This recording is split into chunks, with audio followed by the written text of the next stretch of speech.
Hey there, welcome back to Limabean Living. In today's video, we are party prepping for Jack's 4th birthday. Instead of showing you guys everything I did in chronological order, I figured I would break it up into different sections, so let's go ahead and start with our birthday activities. This year, Jack wanted a monster truck themed birthday party, which isn't much different from his previous 3 birthdays. It seems we can never get away from some vehicle themed birthday for him. But that's okay because that means I get to reuse some of my previous decorations instead of spending money on new things.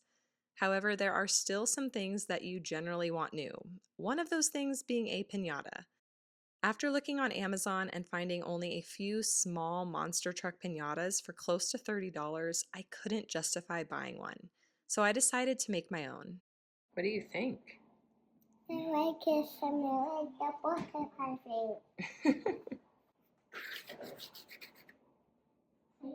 Equibble! One thing I like about taking my time and starting early to get ready for a party is I get to enjoy little moments like this.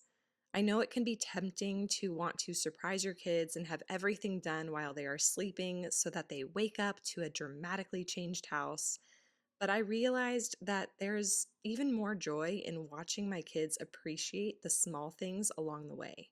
While there's nothing wrong to party prep and surprise your kids with everything all at once, that definitely leaves the door open for them to overlook some small details or hard work that you've put in because they are so overwhelmed by everything all at once. Not to mention, breaking up the work over a larger period of time is a lot easier on us party preppers. But anyways, that is my little TED Talk for today. Getting back to the topic of piñatas, this is the 3rd piñata I have made, and it seems like every time I make a piñata, I pick up a new skill to make the process easier the next time. When I made Aubrey's Jigglypuff piñata, I realized I could fill the piñata mid-assembly instead of making a special hole to stuff the piñata once it was complete. So that is something that I took into consideration this time around. If making your own piñata is something that you are interested in learning how to do, I will be putting out a video sometime soon, breaking down each step in detail, as well as sharing some of the tips and tricks I've learned along the way.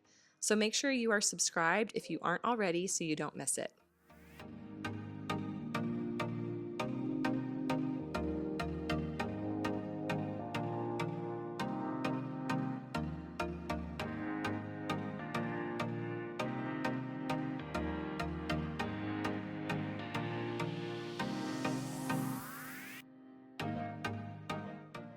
The new thing I learned as I designed this Gravedigger monster truck piñata came to the car's embellishments. As you can see, I glued strips of colored construction paper to the cardboard. And my original plan was to try to factor in the car's flames and ghost pattern all in this one step. But I quickly realized that was going to be way too difficult and time-consuming. What I discovered was that I could first cover the piñata with its base color or colors, and then cut out the more intricate designs with construction paper and decorate those pieces individually with the frilly construction paper and then trimming it before gluing them onto the piñata. Doing this made the process go a lot quicker and, in my opinion, look a lot better. Mommy made to see me piñata. Oh, my Gravedigger.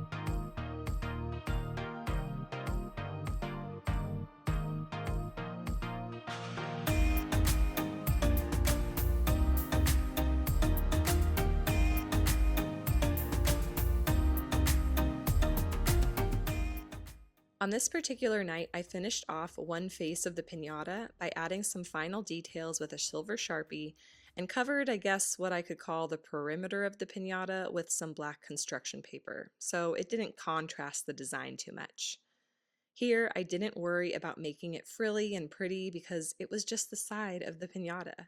At this point, I was prepared to have this be the extent of my decorating because there was a lot more to prep for the party, and I was trying to take it easy on myself since I was just about 2 months postpartum. But I'm happy to say that I found the time to complete the piñata on another day.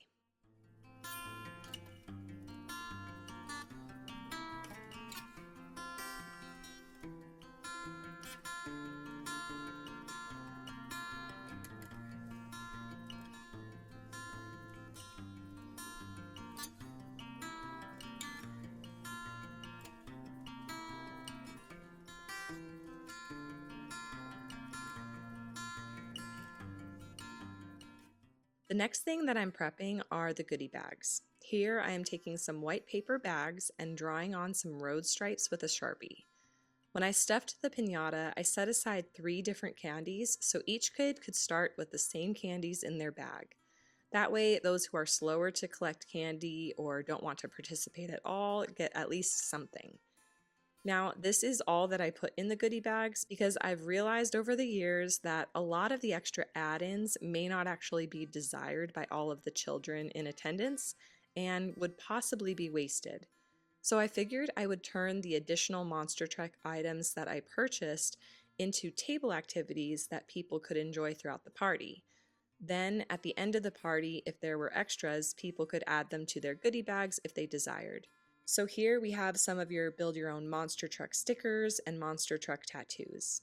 In addition to these table activities, I went onto the Monster Jam website and found a bunch of free activity PDFs, including coloring pages, crosswords, story makers, word searches, and mazes. I printed out a handful of each and set them in baskets along with pens and markers.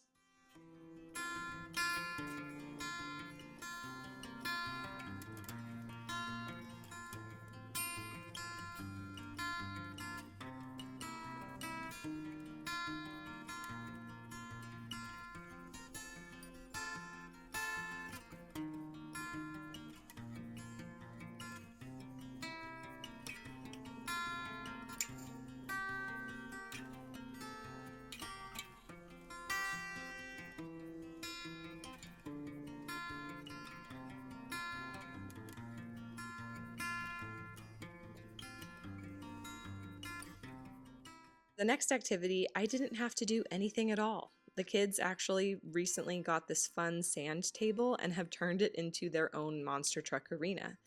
So I figured I would just leave it as is and let the kids be creative and have fun. I treated this as my little sensory station for the party. Moving on, what would be a lima bean party prep without treats? We are going to start by making some tire brownies. I use the Ghirardelli mix from Costco because it is easy and delicious. I know I have said this in the past, but I will say it again. I normally like to make all of my birthday treats from scratch, but with these, I figured I would at best be able to match the deliciousness, so why would I do all of the extra work just to get a similar result? Plus, here I'm taking the extra steps to make these look like little tires by utilizing a variety of silicone molds that I have on hand, so it's kind of give and take there.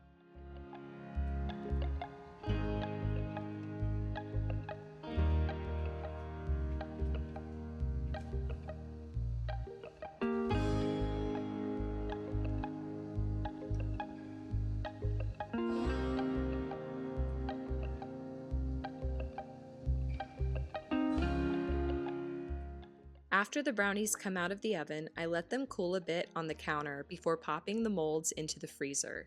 This helps the brownies come out of the molds easier and intact. The only downside to making the brownies this way is that if I wanted to have all of them the same size, it would take a long time to get through all the batter. That is why I'm using pretty much every round mold that I have. Plus, I guess doing it this way gives the guests the ability to decide if they want just a taste or if they want to indulge in the brownie goodness.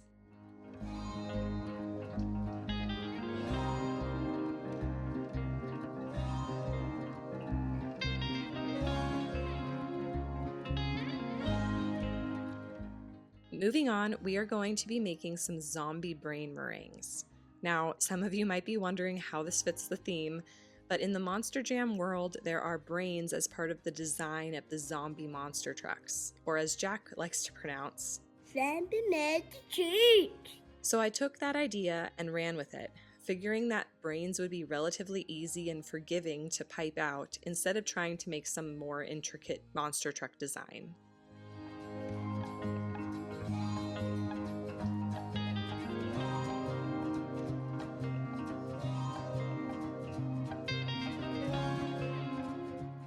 To make these, I just weigh out any amount of egg whites in grams and then take that number and multiply it by 1.25 to determine how much sugar I need to add to it. Then I heat the egg white and sugar mixture in a double boiler until it reaches about, I think, 122 degrees Fahrenheit or whatever 50 degrees Celsius is.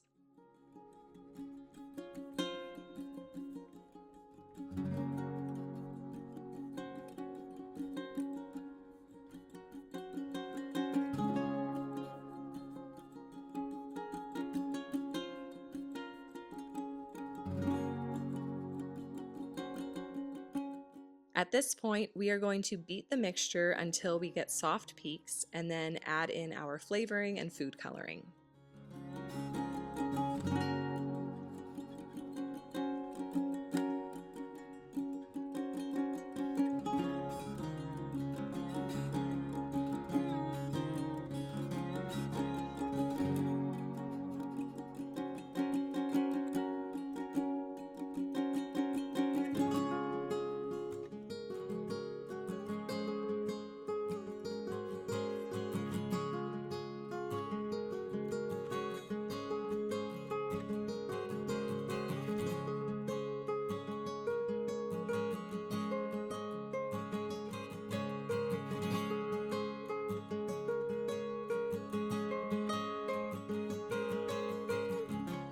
Now that the meringues are ready, we are going to add the mixture to a piping bag with a small round tip. When I have a lot to pipe, like on this day, I like to first transfer the mixture to plastic wrap and roll it up. When I'm ready to use the meringue bags, I just trim one end and insert that end into my piping bag and pipe away. I have found this technique to be much less messy and overall easier than refilling the piping bag over and over.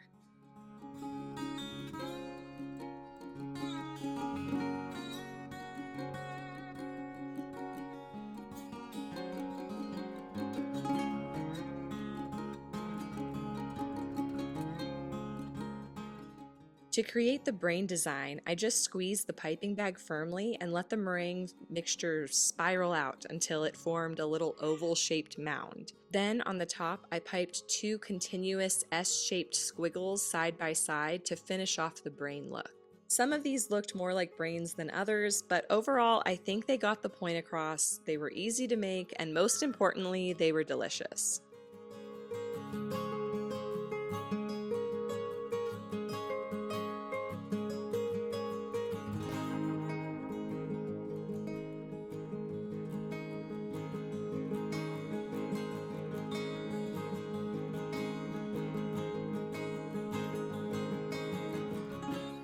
One thing I'm working on is letting my kids get involved when I'm baking. While this may be easy for some of you to do with your children, it has not been for me. I guess that is because I consider baking my me time, but I'm trying to remember that I discovered my love for baking because my mom would get us involved when we were little. So when I can, I try to let my kids participate, like on this day when I gave them the piping bag and let them create their own cookies. What are you making, Bubba? A car. A car. Okay.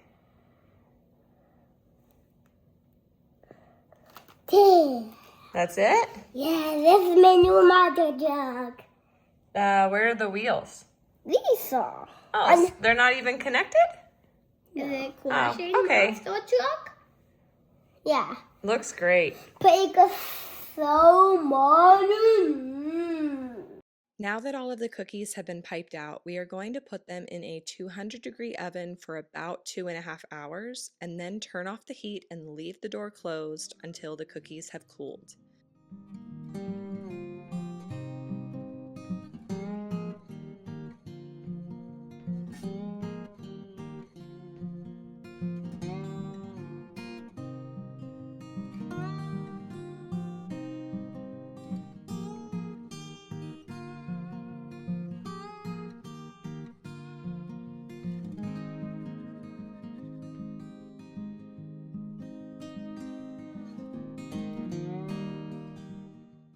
I stored these in an airtight container in the freezer until the day of the party. So these can be made weeks ahead if you want to make your life less stressful in the days leading up to any party that you throw.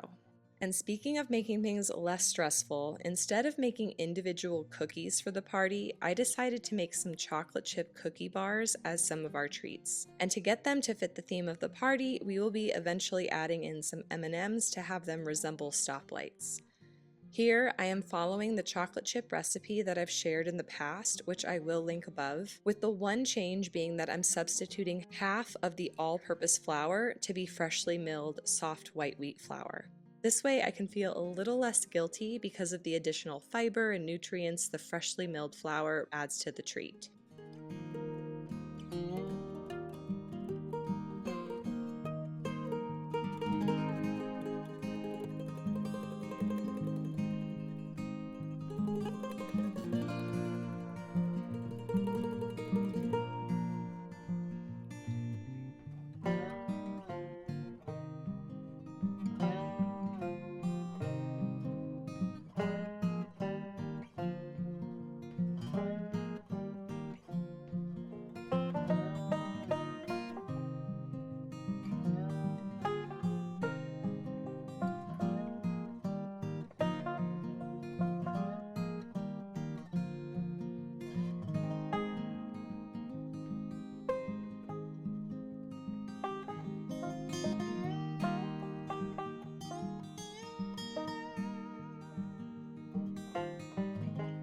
So the last time I made these cookie bars, I noticed the edges were significantly higher than the center of the cookie. So this time I experimented a little, leaving a little bit of space between the edge of the pan and the edge of the cookie dough, hoping that as the cookie dough spread, it would reach the edge of the pan and rise only enough to be the same height as the rest of the cookie. I can't say I noticed a huge difference, however, with the final result. As for the M&Ms, I also experimented a little bit with their placement. I wanted to be able to have little rectangular bars with red, yellow, and green M&Ms, but I wasn't sure if I should place the M&Ms on before baking or after. So I baked one without any M&Ms and one with some M&Ms spaced closely together and others slightly spread out. This ended up being the way to go because once the cookie was baked, it had a firmer top, making it difficult to push any M&Ms down in the design.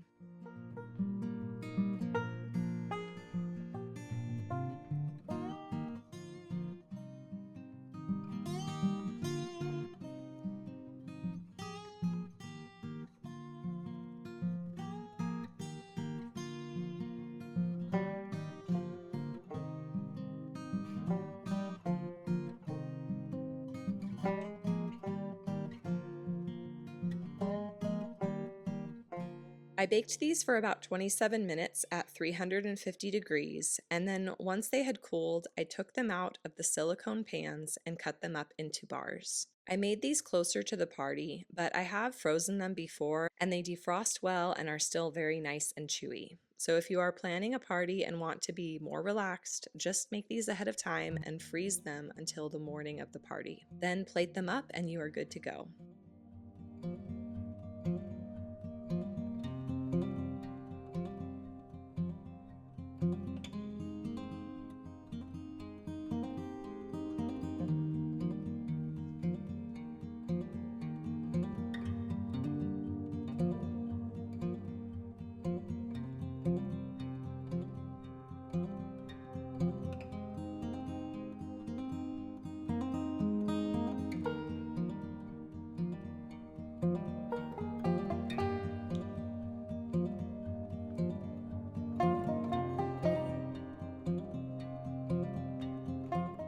We are going to wrap up our treat segment with our lemon and raspberry cake.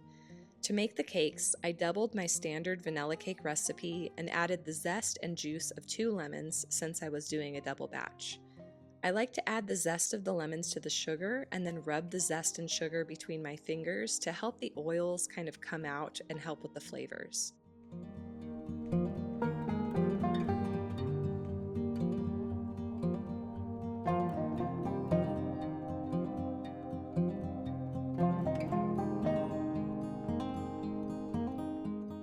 This recipe calls for the eggs to be separated at first. We add the zested sugar to the yolks and then beat that until it is pale, before adding in all the other ingredients except for the egg whites and some more sugar. We will be beating the egg whites and sugar until stiff peaks form, and then folding in this mixture in the one that we are making right now.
I thought that for this cake, I would try to make a 2-tiered cake with 2 8-inch layers on the bottom and 2 6-inch layers on top. So I filled up my pans and baked the cakes until a toothpick came out clean. Then I wrapped each cake layer in plastic wrap and stuck them in the freezer until I was ready to assemble the cake. I have found this cake to be more on the denser side, which people complimented at the party, but I do hope to eventually find a more light and airy vanilla cake recipe to have on hand too. So if you have a recipe that you love, please drop those links in the comments. For the frosting, I decided to go with lemon cream cheese by first beating up 2 blocks of cream cheese and 1 stick of butter until it was nice and pale. Then I added in the zest and juice of a lemon, some vanilla extract, and 2 bags of powdered sugar. This ended up making way more frosting than I needed, but I figured I would rather have more than enough than not enough.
Just like with my meringue cookies, I portioned out most of the frosting in plastic wrap to easily add to a piping bag, and then it was time to stack my cakes. I put a little bit of the frosting on the cake board to act as glue, and then placed an 8-inch cake layer down and topped it with a thin layer of frosting.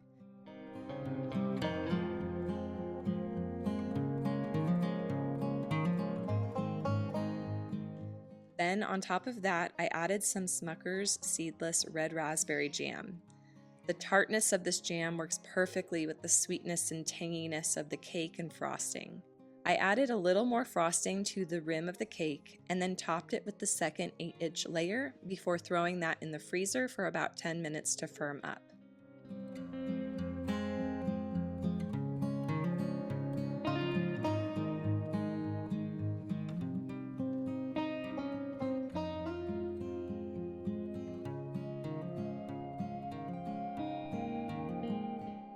Once firm, I coated the cake with some more frosting, added a 6-inch layer, and repeated this process until the entire cake was crumb coated.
I colored the remaining frosting yellow, orange, and red, which ended up being more like pink, and started covering the cake.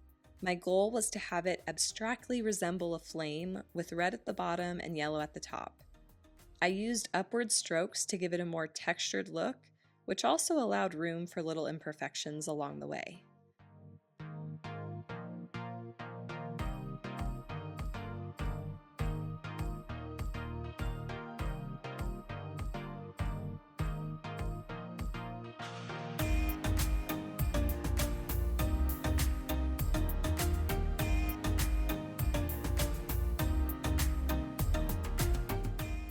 I piped some of the remaining frosting in layers on a piece of plastic wrap to be able to pipe out swirls, and prepared some of the monster truck cake toppers that I purchased off of Amazon.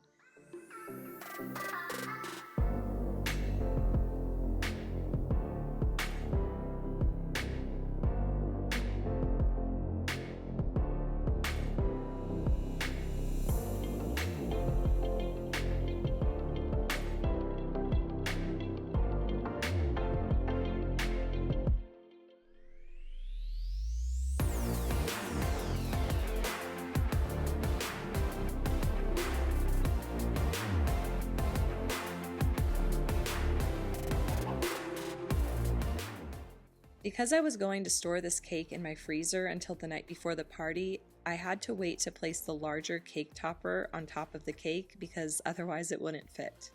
With the remaining frosting, I think I'm going to make some sort of lemon roll or something. If it turns out good, I might just make a video about that as well. Moving on, let's do some cleaning and decorating.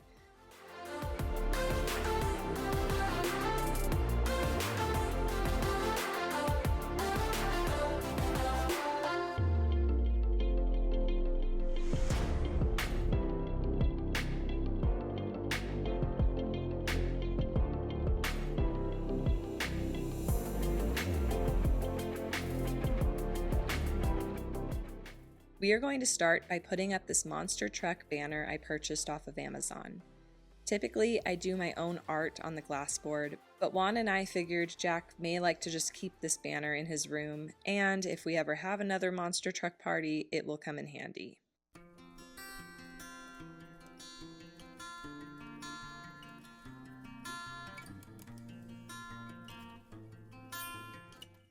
Once the banner was up, I rearranged the room a bit to get ready for the party setup and did a little vacuuming to make the house look somewhat acceptable. I figured I would save the mopping for after the party since we would be getting a lot of foot traffic, and mopping now would just, in my opinion, be a waste of time.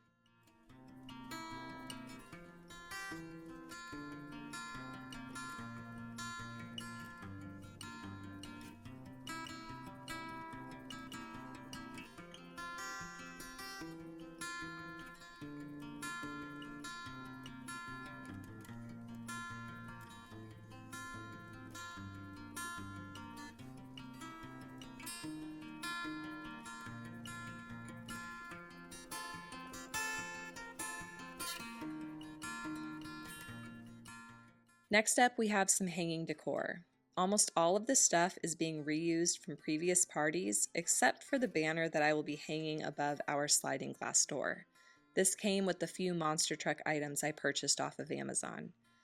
I like that it can be reused for any vehicle-themed party because I anticipate with 2 boys now that I will have to throw at least one more car party in the future. We got this banner for Jack's 2nd birthday, and I figured I could just remove the little race car since it wasn't a monster truck and hang it in our hallway for some added decor.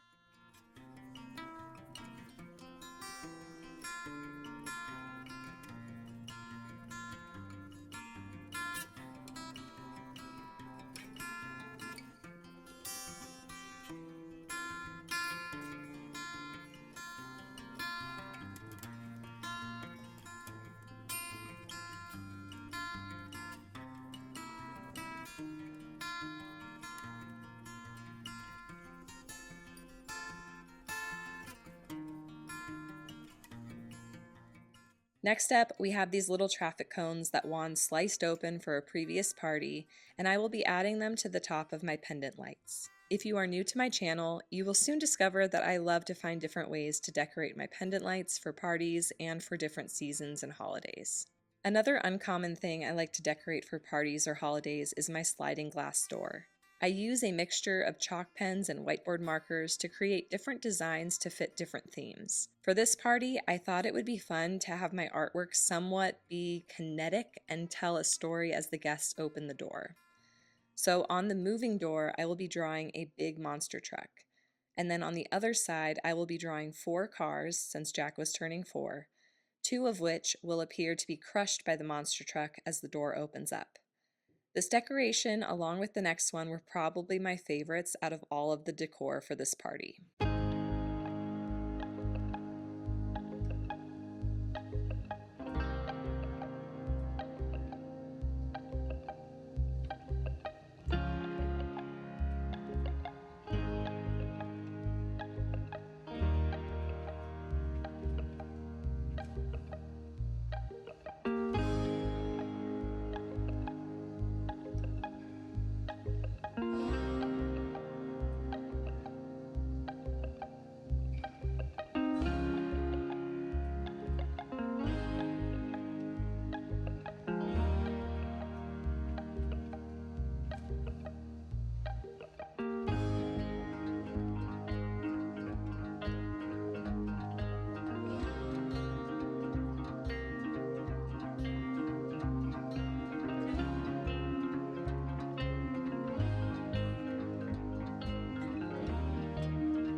So for the bathroom, I was prepared to have this banner as the main source of decor. But then I had the idea to do some glass art on the mirror. I wanted to factor in the Monster Jam logo, so I decided to draw it as best as I could in the center of the mirror, and then some text that when read all together said, "Try not to Monster Jam the drain." Occasionally, I like to add some potty humor when it fits the theme, so I thought this would be perfect. Next up, we have our balloon arch. For the last few parties, I have been on a color blocking kick, so that's how I approached the arch for this party. Unfortunately though, the kit I purchased didn't seem to come with enough balloons to give this arch the super full look I was going for. However, with the mini balloons and special balloons that were included in the kit, I think I made this work.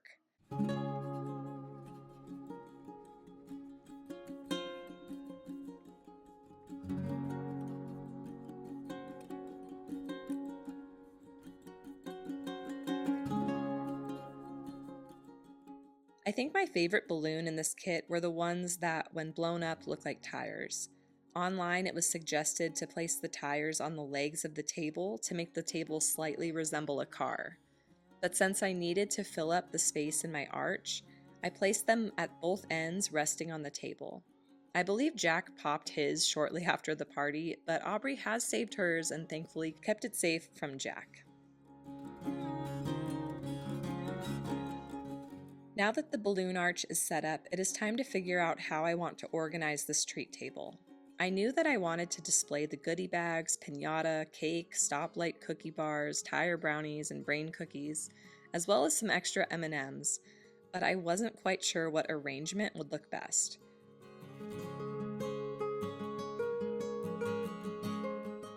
After fiddling around with my food trays, I finally got a setup I liked. I also ended up adding one more decoration to fill up some of the space on the table. I wanted to have a sign that said Jack's Fourth Jam, but the kit I had only had one letter J. However, the kit did have the right letters to say Max D's Monster Jam. And this may not make sense to you if you are new to my channel, but Max D is a monster truck and stands for Maximum Destruction. And my son Jack is very well known for destroying and breaking just about everything. So this arrangement was the next best option and actually probably the better of the two. Well, now it is the day of the party and I'm getting some of the final things set up. I started by washing some fruit and then I will be moving outside to get our party tables set up. One decoration I considered adding to our tables was one I have done in the past for car-themed parties, which is adding some lines to make the tables appear to form a road. Although I must have thrown away the stripes or misplaced them, so I just left them off. I figured road stripes weren't necessary with a Monster Jam party anyways, since their arenas don't usually have them. Plus, it meant less work for me.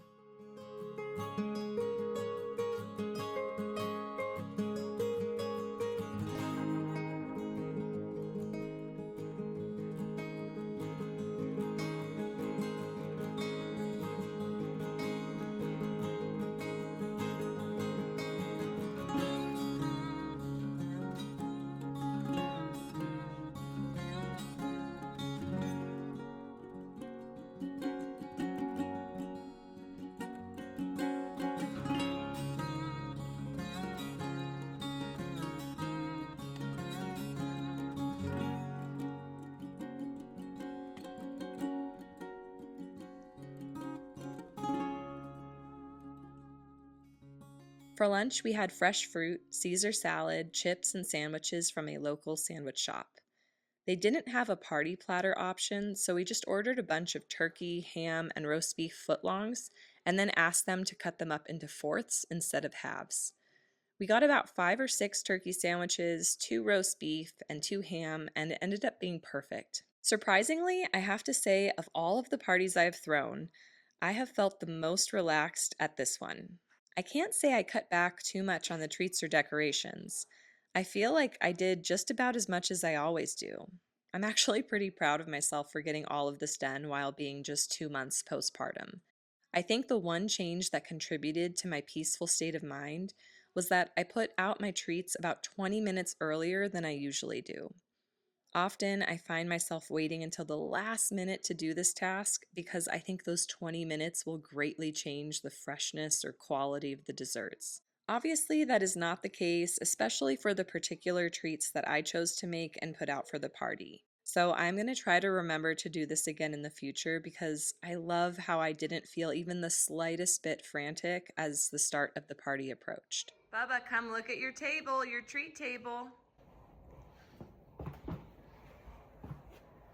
That's for you.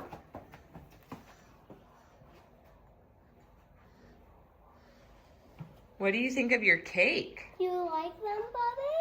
Mommy made all of them. Say that again, Bubby. Like. You like it? And look at your cake. My eyes white. Look at your cake, Bubba. Look at your brownies. They're monster trucks. I could check there. You like them? And look, there's many monster truck signs. Do any on here? Yeah, there's none on there. I ran out. They're all on the cake. From his reaction here, I think he was a bit overwhelmed with so much to look at. I guess this brings me back to what I mentioned at the start of the video. Had I set up not just this table, but everything while he was sleeping the night before, I don't think he would appreciate it as much. Small details would be missed, and his birthday party day would probably feel shorter. Spreading out the work in the weeks that led up to the party meant Jack got to enjoy each decoration, activity, or treat, and get even more excited for his special day. In many ways, it prolonged the celebration. And as I just mentioned, I felt so much more relaxed and stress-free. I got to enjoy my family and friends' company and snuggle my sweet baby instead of running around like a crazy lady.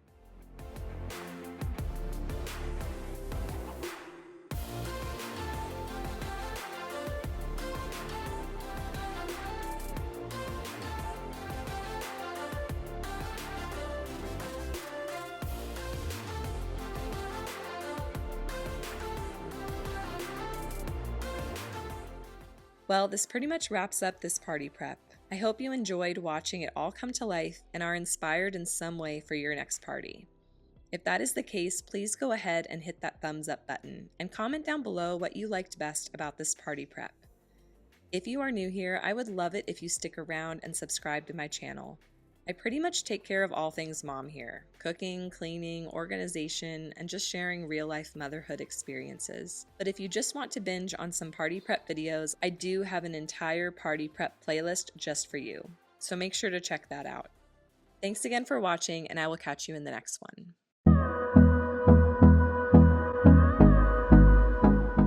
Woohoo! You've made it to the end of the video. If you didn't know already, every Monday and Friday you can find motherhood and lifestyle content on this channel. And since us moms have to do it all, that may mean yummy recipes, easy DIYs, mom hacks, cleaning and organization, or just a combo of everything. Please know that you are loved and you are made for greatness, and I will catch you in the next one.